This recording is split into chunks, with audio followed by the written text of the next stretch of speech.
श्री सच्चिदानंद सद्गुरु साईनाथ महाराज की जय। सद्गुरु भरद्वाज महाराज की जय। गुरु दत्तात्रेय महाराज की जय। குருதேவ தத்தா. சத்குரு சிரடி சாய்நாதரின் அளவற்ற ஆசிர்வாதங்களுடன் ஆச்சாரிய ஸ்ரீ எக்கிராலா பரத்வாஜா மாஸ்டர் அவர்களின் கண்காணிப்பில் நடந்து கொண்டிருக்கும் இந்த சத்சங்க மகா யஜ்ஞத்தில் ஸ்ரீ குருச்சரித்திரத்தை மாஸ்டர் அவர்களின் விரிவான விளக்கங்களுடன் நாம் வாசித்துக் கொண்டே வருகின்றோம். குருவின் தன்மையை, குருவின் மகிமையை, குருவின் முக்கியத்துவத்தை தெரியப்படுத்துவதுதான் ஸ்ரீ குருச்சரித்திரம். அதாவது குரு அப்படின்னா எப்பேற்பட்டவர் குரு, குருவை எவ்விதமாக சரணடைய வேண்டும், அந்த குருவின் சக்தி சாமர்த்தியங்கள், அந்த குருவின் சேவையால் மனிதன் என்ன பெறுவான் என்பது எல்லாமே தெரியப்படுத்துவதுதான் ஸ்ரீ குருச்சரித்திரம். இதுக்காக மனிதன் வாழ்க்கையில் குருவுக்கு முக்கியத்துவம் கொடுக்கப்பட்டது. அப்படின்னா ஒன்றேயான அந்த கடவுள் இந்த சிருஷ்டி தொடங்குகின்ற நிலையில் நான் அநேகமாக மாற வேண்டும் என்று சங்கல்பம் கொண்டு அவருடைய திருவிளையாடல்களுக்காக இந்த அனந்த சிருஷ்டியை படைத்தார். அவருடைய வினோதத்துக்காக அப்படின்னு சொல்லியிருக்காங்க. ஆனா அவருக்காகவே ஆனாலும் அவருக்கு இருப்பதெல்லாமே கல்யாண குணங்கள். அந்த குணங்களின் புதையல்தான் அவர். அப்பேற்பட்ட அந்த பரமாத்மா இந்த சங்கல்பத்தோடு சேர்ந்து எல்லா உயிரினங்களையும் படைத்து அந்த எல்லா உயிரினங்களுக்கும் முக்தி வேண்டும் அல்லவா அப்படின்னு எண்ணி தானே குருவாக அவதரித்தார். சரி, சிருஷ்டி இப்பதானே பண்ணாங்க. அப்போ அவர்களுக்கு என்ன கர்ம பந்தங்கள் இருக்கும் என்ற கேள்வி நமக்கு வரலாம். பிரளயம் என்று ஒண்ணு வந்தா எல்லாமே அடைய வேண்டியதுதான். அதில் சில உத்தம குணங்கள் கொண்டவர்கள் இருப்பாங்க.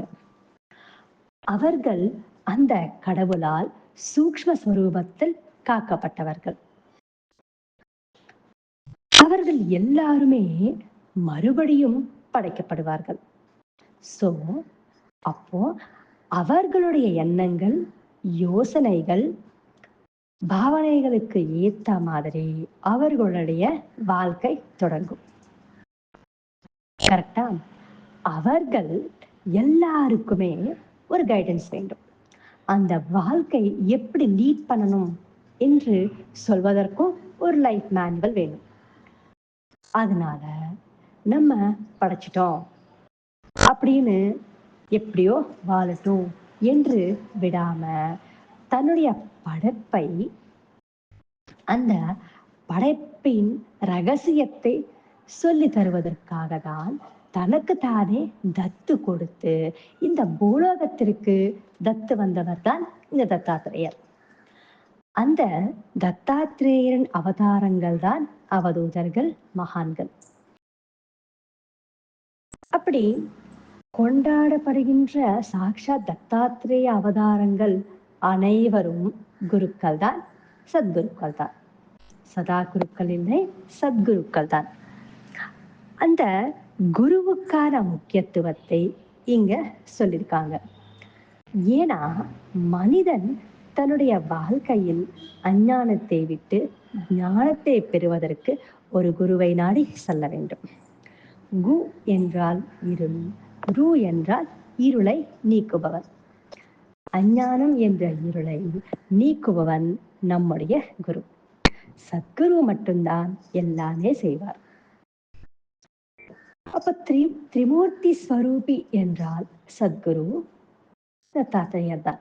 சத்குருவான தத்தாத்திரேயர் தான். இந்த விஸ்வமனைத்தும் அவருடைய ரூபந்தான்.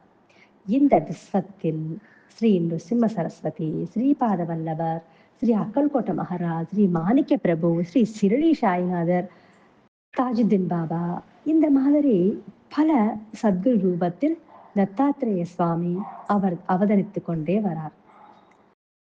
என்றுமே எப்பொழுதுமே இந்த பூமியில் அவருடைய பாதம் இருக்கும் என்று பூபாத உபனிஷத்துல சொல்லப்பட்டது.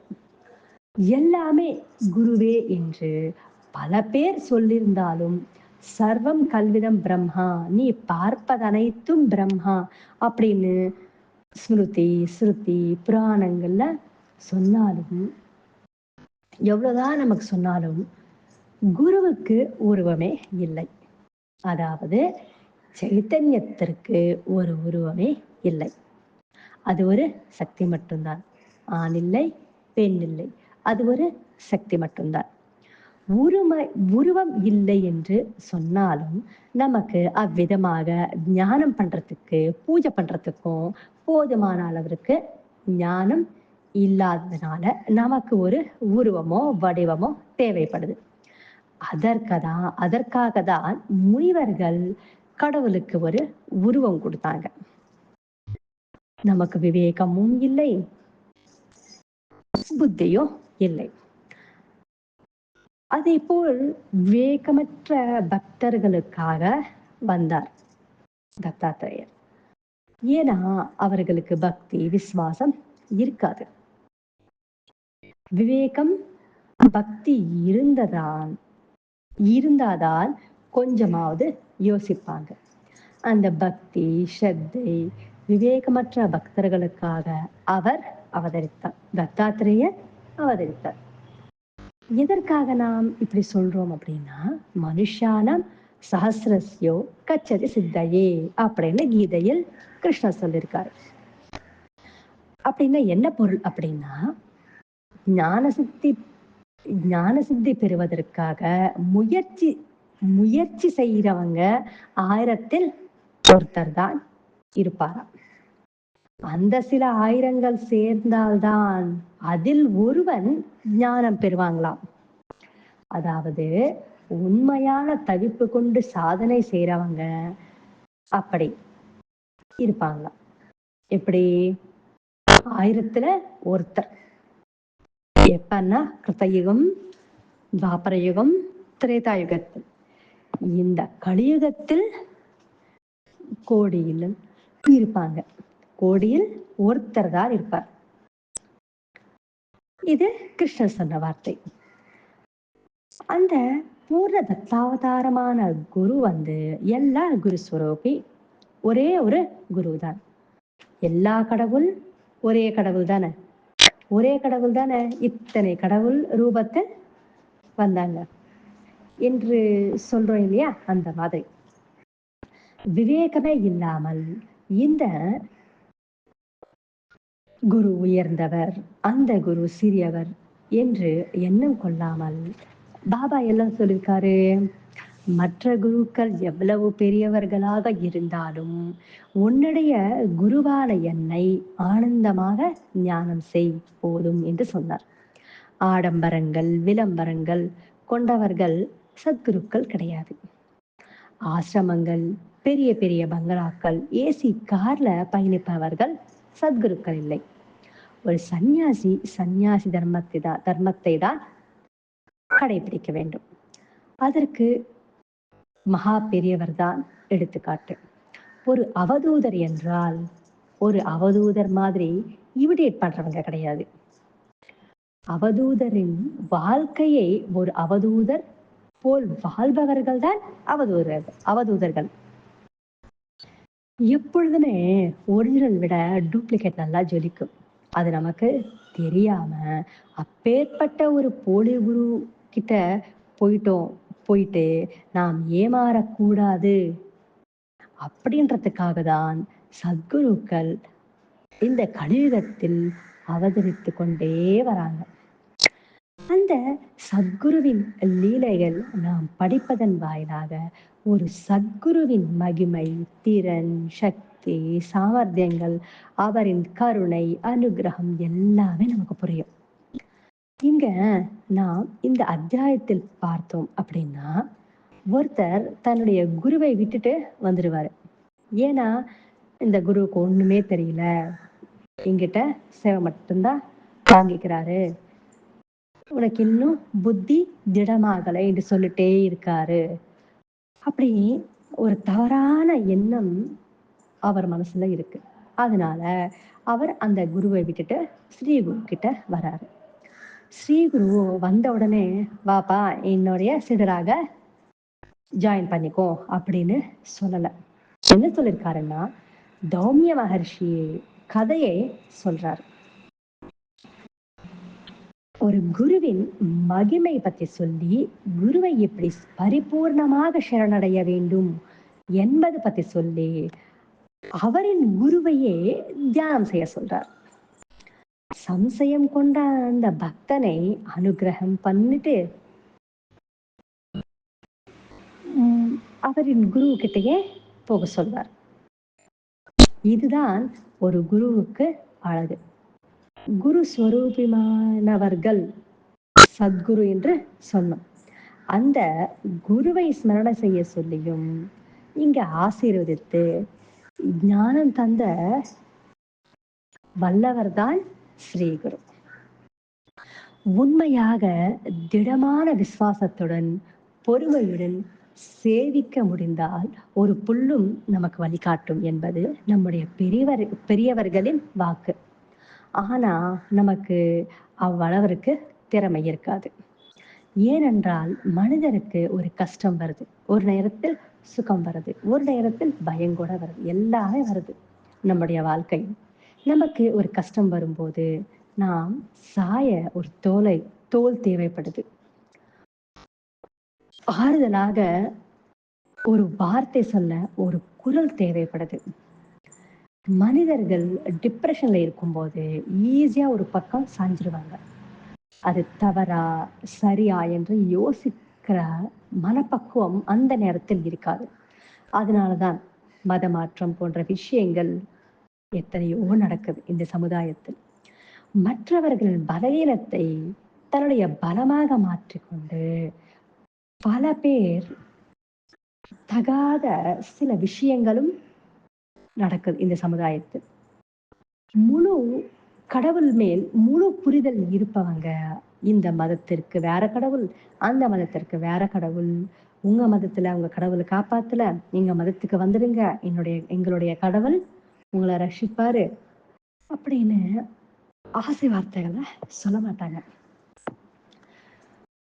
உண்மையான கடவுள் மேல் உண்மையான பக்தி இல்லாதவங்க தான், புரிதல் இல்லாதவங்க தான் இதை போன்ற ஒரு விஷயங்கள் செய்வாங்க. அதனால்தான் சத்குரு என்ன பண்றாருன்னா, ஐயோ நாம் எவ்வளவுதான் சொன்னாலும் இவங்களுக்கு புரியவே இல்லையே, சரி அவங்க சாய ஒரு செவராக நாம் நிற்போம் என்று சொல்லி சத்குரு அவதரித்து கொண்டே வரார். பாபா கோவிலுக்கு போனா பாபாவின் சொல் உள்ள என்ட்ராகும் போதே நம்ம கண்ணுக்கு தெரியும். யாவிருக்க பயமேன், ஐ ஆம் ஆல்வேஸ் வித் யூ என்ற வாசகம். அதை பார்த்தாலே ஒரு சந்தோஷம், ஒரு ஆனந்தம். ஏன்னா அவர் நம்முடைய பக்கத்திலேயே இருக்காரு. நாம் சொன்ன வார்த்தைகள் அனைத்தும் அவர் கேட்கிறாரு அப்படின்ற ஒரு ஆனந்தம். அவர் எப்ப சொன்னார் இந்த வாக்கியங்கள் அப்படின்னா, ஜஸ்ட் 150 years ago தான்.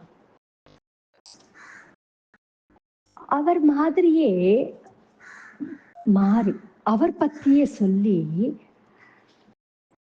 அவராகவே மாறி வாழ்ந்த ஒரு மனிதர் தான் நம்முடைய ஆச்சாரிய ஸ்ரீ கிரண பரத்வாஜா மாஸ்டர் அவர்கள்.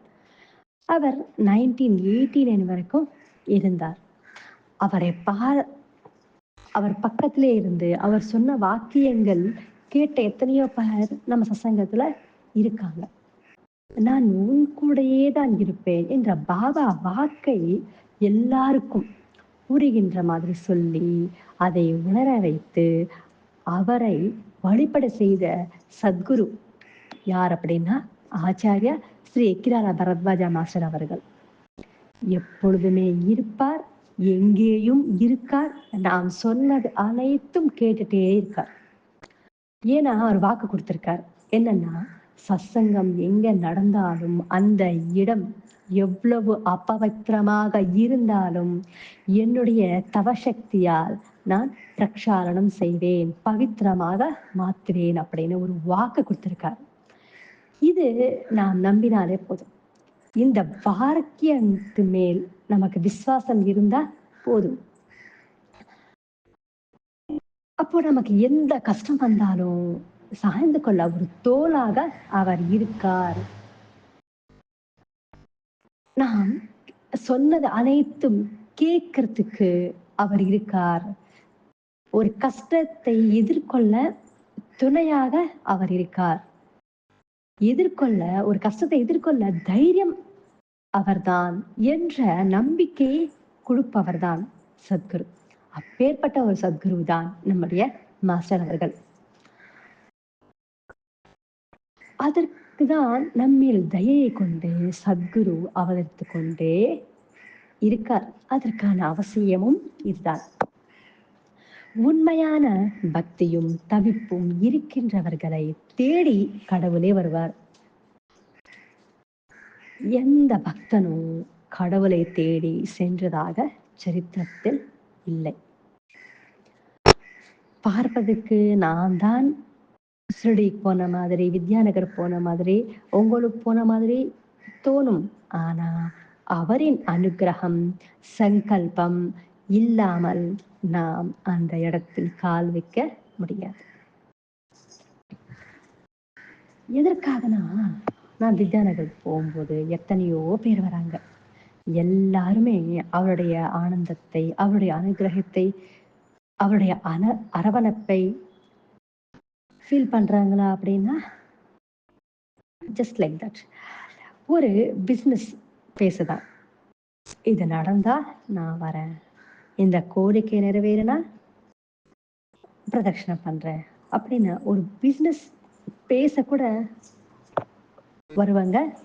நிறைய பேர் இருக்காங்க. சும்மா டைம் பாஸ் பண்றதுக்கும் சுற்றுலா மாதிரி போறவங்களும் இருக்காங்க. சாதனை பண்ணணும், அந்த மண்ணை தொடணும் என்று போறவங்கள இருக்காங்களா? எத்தனை பேர் இருப்பாங்க?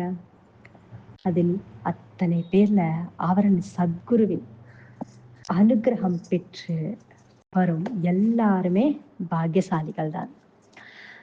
அந்த சத்குரு அவதரித்தது நமக்காக தான், நமக்கு அனுகிரகம் தருவதற்கு தான் என்று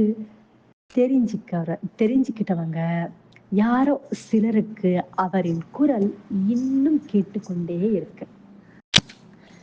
பரிபூர்ணமான சத்குரு எப்படி நடந்துப்பாரோ இந்த குரு சரித்திரத்தில் சொல்லப்பட்டிருக்கு. மாஸ்டர் அவர்களின் அனைத்து எழுத்துகளிலும், அவர் இயற்றிய அனைத்து கிரந்தங்களிலும் நாம் பார்த்தோம்னா ஒரு வார்த்தை மட்டும் ஃப்ரீக்வெண்டா வந்துட்டே இருக்கும். அது என்ன வார்த்தை அப்படின்னா, உண்மையான சத்குரு, உண்மையான சேவை, உண்மையான நம்பிக்கை, உண்மையான அன்பு, உண்மையான சரணாகதி அப்படின்னு உண்மை அப்படின்னு அடிக்கடி நம்ம வாசிச்சதுண்டு. இது எதற்காக சொன்னார் அப்படின்னா, நாமளே பார்க்கலாம்.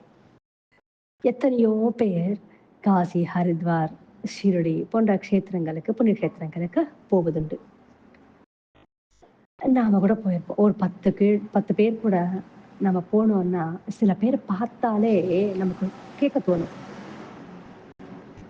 என்னன்னா, இவங்க ஏன் தான் இங்க வராங்களோ, பக்தியோடு வராங்களா இல்லையா அப்படின்னு. பக்தியோடு வரவங்க, டைம் பாஸ்க்கு வரவங்க, சும்மா சுற்றுலா மாதிரி பார்க்க வரவங்க அப்படின்னு நம்மளே வகைப்படுத்திடலாம் அவங்கள பார்த்தா. அப்ப நமக்கு தெரியுது இல்லையா உண்மையான அப்படின்னு. அப்போ ஏதாவது நடக்கும்போது மட்டும் உண்மையா பிரார்த்தனை பண்ணுங்க என்று சொல்லும் போது மட்டும் எனக்கு கோவம் வருது. மற்ற நேரங்களை நாம் பார்க்கணும் இல்லையா, எங்க தவறு நடக்குது அப்படின்னு யோசிக்கிறோமா வேண்டாமா? என்னை நான் திருத்திக் கொள்ள ஒரு மேடை, நம்மை நாம் திருத்திக் கொள்ள ஒரு மேடையோ, முதல் மேடை இல்லைன்னா முதல் படி அப்படின்னு எந்த பேர்ல நாம் அழைத்தாலும் அது சத்சங்கம் தான். ஆன்மீகத்தில் முதல் படி உண்மை என்பது எது என்று நாம் முதல்ல தெரிஞ்சுக்கணும். உண்மையான கடவுளோ, சத்குருவோ, பரம்பொருளோ எது இருக்கோ, அது எப்படி இருக்குமோ என்று தெரிஞ்சுக்கிறது தான் முதல் படி. ஆத்ம விமர்ச அதற்கு அடுத்த படி. அந்த உண்மையான சத்குரு மிகுந்த பணிவுடன் சாஸ்திரத்தின் பெருமையை காப்பாற்றுவாராம். தான் சொல்வதுதான் சாஸ்திரம். ஏன்னா நாம் பார்க்கலாம், ஒரு குரு தன்னுடைய சீடர்களுக்கு தப்பா சொல்லிட்டு கூட அவர்களுக்கு ஏற்று அதை மாற்றிடுவாங்க. ஸ்ரீ ராமானுஜர் சரித்திரத்துல நம்ம பார்க்கலாம். அவர் திரு ராமானுஜர் சிறு குழந்தையாக இருக்கும்போது ஒரு குரு கிட்ட படிச்சுட்டே இருப்பார். அந்த குரு ஒரு நாள் சீடர்களுக்கு ஸ்லோகங்கள் சொல்லிக் கொண்டிருக்கும் போது ஒரு நாள் குரு என்ன பண்றாருன்னா, ஒரு ஸ்லோகத்துக்கு பொருள் தவறாக சொல்லிடுவார். அதை கேட்கும் போதே ராமானுஜர் கண்ணுல தண்ணியா கொட்டும். ஐயோ, இப்படி ஒப்பித்தல் பண்றாரே, அந்த பெருமாளை தப்பா புகழ்ந்து பேசுறாரே, தப்பா பாடுறாரே அப்படின்ட்டு. தாமரை இதழ்கள் போன்று இருக்கின்ற அவருடைய கண்களையும் பாதங்களையும் இப்படி தப்பா வர்ணிக்கிறாரே அப்படின்ற ஒரு கவலையோடு குரு சேவை பண்ணும்போது கால் அமைக்கிட்டே இருப்பாரு. அந்த நேரத்தில் சொல்லும்போது கண்ணில் வர தண்ணி குருவின் தோல் மேல படும், முதுகில் படும். ஏன்டா, எதற்காகடா இந்த தண்ணி அப்படின்னு குரு கேட்கும்போது, குருநாதரே, இதற்கு இப்படி அல்லவா பொருள் என்று சொல்லும்போது இதுவும் வரும் என்று சொல்லிடுவாரு. சோ தான் சொன்னதுதான் சாஸ்திரம் அப்படின்னு மாத்தி சொல்லிடுவாரு. சோ தான் சொன்ன தவறுக்கு ஏத்த மாதிரி சாஸ்திரத்தைய திருத்தி மாத்தி சொல்லிடுவாரு. சாஸ்திர வாக்கியத்தை காப்பாற்றுற மாதிரி சொல்பவர் தான் உண்மையான சத்குரு. இந்த அத்தியாயத்தில் தௌமிய மகர்ஷி வருவார். அவருக்கு 3 சீடர்கள். ஒரு சீடருக்கு கண்டு போயிடும், கிணத்துல விழுந்துருவாரு. அப்ப கண்டு போயிடும்.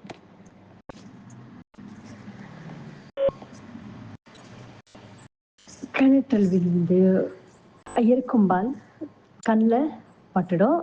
அப்பொழுது இவருக்கு கண்டு போயிடும். அப்போ தௌமிய மகர்ஷி சொல்வாரு என்னன்னா, அஸ்வினி தேவர்களை பிரார்த்தனை செய் அப்படின்னு.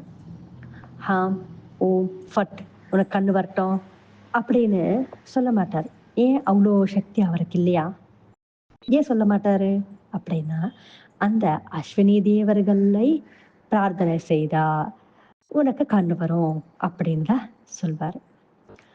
அந்த தேவர்களை பிரார்த்தனை செய்த பிறகு கண் பார்வையை வரும் மாதிரி அனுகிரகம் பண்ணி ஆசீர்வாதம் கொடுப்பார். அப்பொழுது அஸ்வரி தேவர்களால் தான் உனக்கு கண் பார்வை வந்தது என்று சொல்வார். ஸ்ரீ குருவும் அப்படிதான் சொல்வாரு, பாபாவும் அப்படிதான் சொன்னார். பாபா எப்பொழுதுமே அல்லா மாலிக், கடவுள்தான் எஜமானர், கடவுள்தான் எல்லாமே செய்வார், எதற்குமே நான் பொறுப்பல்ல, செஞ்சது எல்லாமே கடவுள் தான் என்று அடிக்கடி சொல்லிட்டே இருப்பார். மகா பெரியவர் சொல்வார் ஒரு வார்த்தை என்னன்னா, காத்தாலிருந்து நீங்க எல்லாருமே என்னுடைய காலில் விழுந்து நமஸ்காரம் செய்றீங்க, அது எல்லாமே நான் என்னுடைய குருவுக்கு சமர்ப்பிக்கிறேன். உங்களுக்காக, உங்களுக்கு எல்லாருக்குமே நன்மை நடக்கணும் என்று பிரார்த்தனை செய்தேன். அந்த அம்பாள் தான் உங்களுக்கு நன்மை செய்றாங்க அப்படின்னு. உண்மையான சத்குரு நான் தான் செய்தேன் என்று ஒரு பொழுதும் சொல்லிக்க மாட்டார். பாபா விஷ்ணு சஹஸ்ரநாமம், பாகவதம் இது எல்லாமே படிக்க சொன்னார்.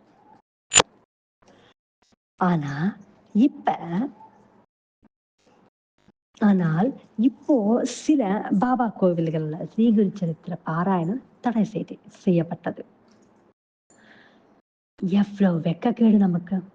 சில கிரந்தங்கள் தான் படிக்கணும் என்ற ரூல் வேற போடுறாங்க. எவ்வளவு தவறான விஷயம் இது. எதற்காக சொல்றாங்க அப்படின்னு மக்களாவது யோசிக்க வேண்டாமா? ஆக்சுவலா யார் யோசிக்கக் கூடாது என்றுதான் குரு சரித்திரம் படிக்கக்கூடாது என்று சொல்வாங்க. ஏன்னா யோசிச்சா தெரிஞ்சிடும். குரு என்றால் எப்படி இருப்பாங்க? எப்பேர்ப்பட்டவர் குரு? குருவ எப்படி நாம தெரிஞ்சுக்கிறது அப்படின்னு. அதெல்லாம் தெரியக்கூடாது இல்லையா? அதனால படிக்கக்கூடாதுன்னு சொல்லிடுவாங்க. கடவுள்கிட்ட போயிட்டு, உங்களுக்கு வேண்டியத கேளுங்க, அவர் தந்துருவாரு. ஏன்னா, கடவுள் அதுக்கு தானே இருக்காரு.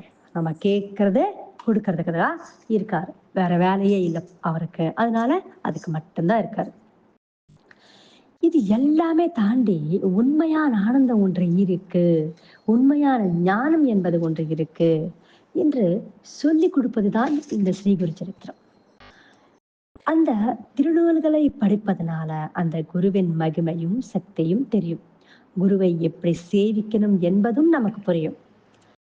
இது எல்லாமே குரு சரித்திரம் மிக நுட்பமாக சொல்லப்பட்ட ஒரு விஷயம். ஸ்ரீ ஸ்ரீ குரு சரித்திரத்தை குஷாபாவு கிட்ட பாபா 108 முறை படிக்க வச்சார். எதற்காக? குஷாபாவு எப்பேற்பட்டவர் அப்படின்னா, சித்தி வேலைகள் பண்ணிட்டு சின்ன சின்ன பொருள்களை வர வைத்து மக்களை ஏமாத்துகின்ற ஒரு நபர். அந்த நபர் பாபா கிட்ட வராரு. உண்மையான சத்குருவானதுனால நீ உன்னுடைய தந்திரங்கள், மந்திரங்கள் அங்க கங்கா நதி கரையில் விட்டுட்டு வரணும். அப்படி வந்தால்தான் உனக்கு இந்த மசூதியில் அனுமதி. இல்லையெனில் நீ அப்படியே திரும்பி செல்லு அப்படின்னு சொன்னார். அப்படி சொல்பவர் தான் உண்மையான சத்குரு. பாபா துரத்தணும் அப்படின்னு நினைத்தது குசாபாவு கிடையாது. அவரு அவருக்குள்ள இருக்கின்ற எண்ணங்களை தான். ஆகையால் குஷாபாவு எத்தனையோ நாள் வெயிட் பண்ணி சக்திகளை விட்டுட்டு வந்தார். அப்படி இல்லாம எவ்வளவு கஷ்டப்பட்டால் இந்த சக்திகள் நமக்கு கிடைச்சது.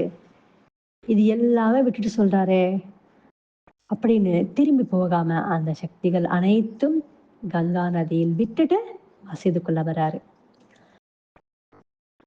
அப்பேற்பட்டதுதான் பாபாவின் சந்நிதி மகிமை. அந்த விஷயம்தான் நாம் இங்க கவனிக்க வேண்டிய விஷயம். எந்த தைரியத்துல குஷாபாவு அவரின் சக்திகள் அனைத்தும் விட்டுட்டு வந்தார்? அவருக்கு உண்மையான தவிப்பு பக்தி இருப்பதனால 108 முறை குரு சரித்திரத்தை பாபா படிக்க வச்சார். படித்த பிறகு பாபா அவரின் உச்சிஷ்டத்தையே குசாபாவுக்கு தந்தார். குசாபாவு சில்லற மகிமைகள், சித்து வேலைகள் பண்ற ஒருத்தர். ஆகையால் பாபா அவருக்கு ஒரு வரம் தந்தார். நீ எப்ப வேண்டிக்கிட்டாலும் உன்னுடைய கையில் வெதுவெதுப்பான அந்த துணியின் ஊதி இருக்கும் அப்படின்னு. ஆனால் குஷாபாபு அதை தவறாக எப்பொழுதுமே பயன்படுத்தல. பக்தர்கள் மிகுந்த கஷ்டத்தில் இருக்கும் போது மட்டும்தான் ஊதிக்காக பிரார்த்தனை பண்ணி ஊதியை அவர்களுக்கு தந்தார். இங்க இங்க பாருங்க, மிட்டாய், சின்ன சின்ன பொருள்கள், பழங்கள் கொண்டு வந்த ஒரு ஆள் எப்படி மாறிட்டாரு? ஏன்னா குரு சரித்திரம் வாசித்து குரு மகிமையை தெரிந்து கொண்டு குருவுக்கு எப்படி சேவை பண்ணணும் என்று தெரிந்து கொண்டு பாபாவின் முழுமையான அனுகிரகம் பெற்றார். பாபாவிடம் சேர்ந்த தாசகனு ஆகட்டும், நானா சந்தோர்கர், தீக்ஷித், ராதாகிருஷ்ணமாயி இவர்கள் எல்லாமே மகாராஷ்டிராவில் பரம்பரையாக குரு சரித்திரம் வாசிக்கின்ற ஒரு குடும்பத்தில் பிறந்தவர்கள். ஒரு சத்குரு கிடைத்த பின் அந்த சத்குருவை எப்படி சேவிக்கிறோம் என்று தெரிந்தவர்கள். ஸ்ரோத்திய பிராமணர் நானா சந்தோர்கர். பாபாவின் தோற்றம் எப்படி இருக்கும்? முஸ்லிமாக தோற்றம் இருக்கும். ஆனா எப்படி பாபாவுக்கு நமஸ்காரம் பண்ண நானா சந்தோர்கர் அப்படின்னா அவருக்கு சாஸ்திரம் தெரியும், ஞானம் தெரியும். சத்குரு என்பவர் எப்படி இருப்பார் என்று தெரிந்ததனால் பாபாவை சரணடைந்தார். சரண சரணடைந்த பிறகு வேற எந்த சந்தேகமும் வரல. இங்க மதமோ, குலமோ, ஜாதியோ வரல. யாருக்கு வரல அப்படின்னா, ஞானம் யாருக்கு இருக்கோ அவங்களுக்கு வரல. வீட்டுல கயிறும் பாம்பாக தெரியும். வெளிச்சம் இருந்தா கயிறாக தெரியும். அதே போல் அவர்களுக்கு ஞானம் இருந்ததனால் பாபா அவர்களுக்கு கடவுளின் ரூபமாகவே தெரிந்தார். அந்த ஸ்டேஷன் மாஸ்டர் சொல்வார் இல்ல, என்னன்னா பாபா ஒரு ஃபக்கீர், அவர் மக்களை ஏமாத்தி காசு சேகரிச்சுட்டே இருப்பாரு. ஒரு போலி குரு, அவரை நம்பாதீங்க அப்படின்னு சொல்லுவார். ஏன்னா அவர் அஞ்ஞானி, அதனால எல்லாருமே அஞ்ஞானியாகவே தெரியும். மஞ்ச காமால் வந்தா எல்லாருமே மஞ்சளாக தெரிவாங்கல்ல, அதே மாதிரி கடவுளுக்கு ஒரே ரூபம். கடவுளை பார்ப்பவர்களின் பார்வையில் தான் இருக்கு. அஞ்ஞானத்தோடு பார்த்தால் அஞ்ஞானம் தான் தெரியும். வெளிச்சமான ஞானத்தோடு பார்க்கும் போதுதான் உண்மையான ஞானமே உருவமான அந்த கடவுள் நமக்கு தெரிவார். இவங்க எல்லாருக்கும் எப்படி உண்மையை புரிஞ்சதுன்னா, அந்த குருச்சரித்திரத்தின் மகிமையால் மட்டும்தான். இந்த அத்தியாயத்தில் உண்மையான சத்குருவை சரணடைந்தால் எப்படி சேவை பண்ணணும் என்ற விஷயங்கள் இருக்கு. 3 சிஷ்யர்கள் எப்படி குருவின் அனுகிரகம் பெற்றார்களோ இந்த அத்தியாயத்தில் இருக்கு. அனைவரிலும் இருக்கின்ற அந்த பரமாத்மா நம்முடைய சேவையை ஏற்றுக்கொள்வார் என்ற பாவனை இந்த அத்தியாயம் படிச்சா நமக்கு வரும். நாம் பார்க்கின்ற அனைவரையும் அவராக பார்க்கும்போது அனைவரின் ரூபத்தில் அவரை தோன்றி நமக்கு ஞானத்தை பிரசாதிப்பர். அப்போ அனைவரில் இருக்கின்ற பரமாத்மா நம்மை நேசிப்பார், நம்மை ஆதரிப்பார். இப்படி நிறைய இருக்கு. குக்குட தீட்சா, ஹஸ்தமஸ்தக சம்யோகம், அப்படி நிறைய சொல்வாங்க. இந்த அத்தியாயத்தில் ஒரு குருவை விட்டுட்டு வந்த ஒரு சிஷ்யனுக்கு ஸ்ரீ குரு தௌமிய மகர்ஷியின் கதையை சொல்வார். தௌமிய மகர்ஷியை பத்தி மிக விளக்கமாக இந்த அத்தியாயத்தில் பார்க்கலாம். இப்ப சுருக்கமாக கொஞ்சம் தெரிஞ்சுக்கலாம். ஸ்ரீ குரு ஒரு பிராமணருக்கு தௌமிய மகர்ஷி கதையை சொல்வார். யாருக்கு சொல்வார் அப்படின்னா, யார் தன்னுடைய குரு அன்ஃபிட், எனக்கு ஞானம் கொடுக்கவே இல்லை, ஞானத்தை நாடு ஒரு குரு கிட்ட வராரு, அவருக்கே ஞானம் இல்லை அப்படின்னு இவர் சர்டிபிகேட் தராரு இல்லையா, அப்பேற்பட்ட ஒருத்தருக்கு ஸ்ரீ குரு தௌமிய மகர்ஷி கதையை விளக்கமாக சொல்வார். தௌமிய மகர்ஷி ஒரு சீடருக்கு பயிருக்கு தண்ணி வை அப்படின்னு சொல்வார். அந்த வயலுக்கு தண்ணீர் வைக்கணும் அப்படின்னு அந்த சீடரும் வயலுக்கு செல்வார். தண்ணி பாய்ச்சல் நடக்கும். அந்த தண்ணி வைக்கும் போது என்ன ஆகும் அப்படின்னா, பள்ளத்துக்கு அந்த தண்ணி ஃபுல்லா போயிடும். அங்க பள்ளம் இருக்கும், அந்த பள்ளத்துக்கு தண்ணி ஃபுல்லா போயிட்டே இருக்கும். அப்போ அவர் என்ன பண்ணுவார் அப்படின்னா, அந்த பள்ளத்துக்கு மேல படுத்துடுவாரு. இவர் மேல தண்ணி வயலுக்கு பாயும். உடனே மகர்ஷி வந்து அவரை எழுப்பி ஆலிங்கனம் பண்ணி அவரை ஆசீர்வாதம் பண்ணி அவருக்குள்ள இருக்கின்ற ஞானத்தை வெளிவரும். ஆலிங்கனம் பண்ண உடனே அடுத்த வர சீடருக்கு அந்த வயலில் நல்லா விளைச்சல் வந்துடுச்சு, நீ போயிட்டு நல்லா அதெல்லாம் அறுவடை பண்ணிட்டு வண்டி மேல எடுத்துட்டு வா அப்படின்னு சொல்வாரு. இவரே பார்த்து அந்த டைம் வந்ததுக்கு அப்புறம், நல்லா விளைச்சல் வந்ததுக்கு அப்புறம் குரு கிட்ட சொல்வாரு, நாளைக்கு பண்ணிடலாம் அப்படின்ட்டு. குரு உடனே என்ன பண்ணுவாருன்னா, ஒரு வண்டியும் ஒரு எருதையும் கொடுத்துருவாரு. வண்டிக்கு எத்தனை எருதுகள் வேணும்? 2 வேணும். ஆனா குருவும் ஒரே ஒரு எருத இந்த சீடருக்கு கொடுக்குறாரு. நானா இருந்தா என்ன கேட்டிருப்பேன், என்ன குருவே, ஒரு வண்டி கட்டணும்னா 2 எருதுகள் தேவை இல்லையா? நீங்க மட்டும் ஏன் 1 குடுத்தீங்க? இது எப்படி பத்தும்? நான் எப்படி கொண்டு வரது? அப்படின்னு எதிர்த்து பேசியிருப்பேன். ஆனா அந்த சீடர் எதுவுமே கேட்கல. இங்க நாம் கவனிக்க வேண்டிய என்ன விஷயம் அப்படின்னா, அந்த 3 சீடர்களுக்கும் அந்த குரு எப்படி அனுகிரகம் பண்றார் அப்படின்றது.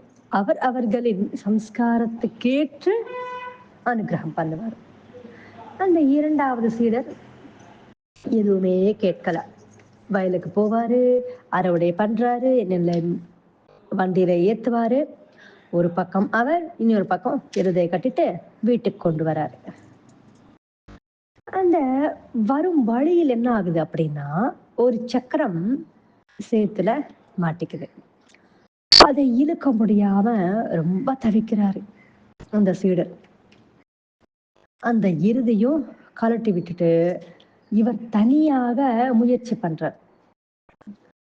அந்த முயற்சி பண்ணும்போது என்ன ஆகும்னா கீழே விழுந்துடுவார். முயற்சி பண்ணி கீழே விழுந்ததுக்கு அப்புறம் குரு வந்து பார்த்து சீடரை எழுப்பி ஆலிங்கனம் செய்து அனுகிரகம் பண்ணிட்டு அவரு பண்றாரு. உடனே அவருக்குள்ள இருக்கின்ற சாஸ்திர ஞானம் ஃபுல்லா வரும். 3வதா ஒரு சீடர் இருக்கார். அவர் இந்த 3 சீடர்களும் குரு கிட்ட இருந்து சில நாள் அத்தியனம் பண்றாங்க. சில சின்ன சின்ன சேவைகளும் செய்றாங்க. மற்ற 2 சீடர்களுக்கும் தகுந்த நேரம் வரும்போது ஒவ்வொருவருக்கும் ஒவ்வொரு டெஸ்ட் வச்சாரு. அனுகிரகம் பண்ணி ஆசீர்வாதம் பண்ணி அனுப்பிடுவாரு. ஆனா 3வது ஒரு சீடர் இருக்காரு இல்லையா, அவருக்கு கொஞ்சம் தாமதம் ஆகுது. ஏன்னா அதிகமாக சாப்பாட்டு பிரியர் அவரு. அந்த சீடருக்கு புத்தி கொஞ்சம் மந்தமாக இருக்கும். அதனால் அவருக்கு காலதாமதம் ஆகுது. ஆனாலும் சாப்பாடு பிடிச்ச சீடனுக்கு சாப்பாடே போட மாட்டாரு. இருந்தாலும் பட்னியா போட்டாலும் அந்த சீடருக்கு குரு மேல் ஒரு துளி கோபம் கூட வராது. அப்படி காலதாமதம் நடந்தாலும் அவருக்கு சாப்பாடு போடாம வேலை சொல்லும் போதும், என்ன இந்த குரு சாப்பாடையே கொடுக்காம வேலை மட்டும் சொல்றாரே என்று கோபம் வரல. அவருக்கு சாப்பாடு என்றால் எல்லாருக்குமே பிடிக்கும் தானே, எல்லாருக்குமே பிடிக்கும். அதுவே கொடுக்கலன்னா கோபம் வரும் இல்லையா, அந்த கோபம் அந்த சீடருக்கு வரல. ஆனால் இந்த குரு என்ன எனக்கு சாப்பாடையே கொடுக்காம ஒரு வாட்டி பிக்ஷை வாங்கிட்டு வந்து சாப்பிட்டா, சாப்பிடாத உனக்கு வேண்டாம் அப்படின்னு சொல்லும்போது ஓகே, 2வது பிக்ஷை எனக்கு எடுத்து வந்து கொடுக்கணும் அப்படி சொல்லும் போதும் ஓகே, மறுபடியும் பசும்பால் குடிக்கும் போது நீ குடிக்க கூடாது அப்படின்னு சொன்னாலும் ஓகே. இங்க நம்ம பார்க்க வேண்டிய விஷயம் என்னன்னா, பக்தியும் ஸ்ரத்தையும் அதிகமாக இருப்பதனால் சாப்பாடே கொடுக்கலனாலும் குரு மேல் கோபம் வரல. பிக்ஷை எடுத்துட்டு வந்து குருவுக்கு கொடுத்துட்டு 2வது பிக்ஷையும் கேட்கும்போது குருவுக்கே கொடுத்துட்டு ஸ்ரத்தா பக்தியுடன் ஆனந்தமாக இருந்தார். அந்த ஸ்ரத்தா பக்திக்கு வச்சுதான் குரு அவரை அனுகிரகம் பண்ணி ஆசீர்வாதம் செய்து உனக்கு உன்னை போல் ஒரு உன்னதமான சீடர் கிடைப்பான், அவன் நாகலோகத்தையே ஜெயிப்பான் என்று ஆசீர்வதித்தார். இங்க ஒரு சீடருக்கு ஒரு விதமான வேலை, இன்னொரு சீடருக்கு இன்னொரு விதமான வேலை, இன்னொரு சீடருக்கு இன்னொரு விதமான வேலை. அவர்களின் அறிவுக்கேத்தது போல் வேலைகளை கொடுத்து அனுகிரகம் பண்ணார். அதாவது ஒரு பானை சோத்துக்கு ஒரு பதம், ஒரு சோறு பதம் என்றது போல். சிஷ்யர்கள் என்றால் 3 வகைப்படுவாங்க. அதாவது குருவுக்கு எந்த நேரத்தில் எது வேண்டும், எந்த நேரத்தில் குரு எப்பேற்பட்ட ஆணை கொடுப்பார் என்று யோசித்து அந்த வேலையை குரு சொல்றதுக்கு முன்னாடியே முடிப்பவர் யார் அப்படின்னா உத்தமன்.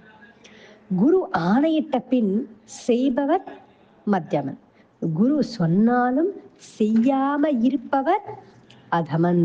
குட், பெட்டர், பெஸ்ட் அப்படின்னு சொல்லுவோம் இல்லையா, அது மாதிரி இங்க நாம் இங்க எப்படி இருக்கணும் அப்படின்னா, குட்டாகவா, பெட்டராகவா, பெஸ்டாகவா, அதை நாம் செய்கின்ற வேலை பொறுத்து இருக்கு. சரி, குரு சரித்திரத்தில் மாஸ்டர் முன்னுரை என்ற ஒரு விஷயத்தை 3 அத்தியாயங்களுக்கு ஒரு முறை, 4 அத்தியாயங்களுக்கு ஒரு முறை எழுதியிருக்கார்.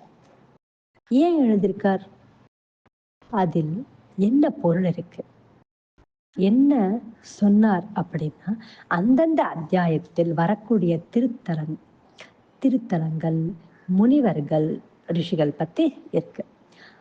அந்த திருத்தலங்களில் மகிமையை படிக்கும்போது அந்தந்த திருத்தலங்களில் நாம் இருந்து செய்த பாராயணம் செய்தால் எவ்வளவு பலன் இருக்குமோ அவ்வளவு பலன் நமக்கு கிடைக்கும்.